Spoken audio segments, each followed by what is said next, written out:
Soothe that chesty cough with this fruity, nutty, and delicious steamed pear with herbs and rock sugar dessert. Hi, I'm Scholastica from Cynply.com. Welcome to the channel where you can cook simply delicious meals. Let's begin.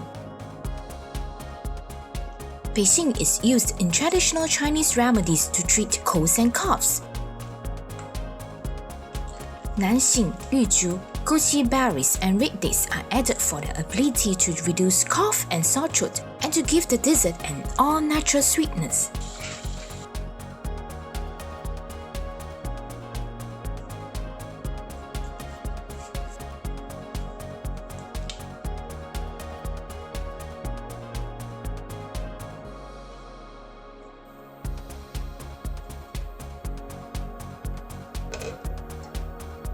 It is ready when the pear is slightly transparent.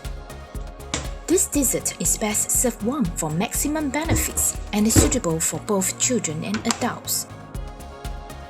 To treat a cough, eat the whole pear and drink the soup that is produced during the steaming process. The softness of the pear and the crunchiness of Bei Xing provide a contrasting and unique texture to this dessert.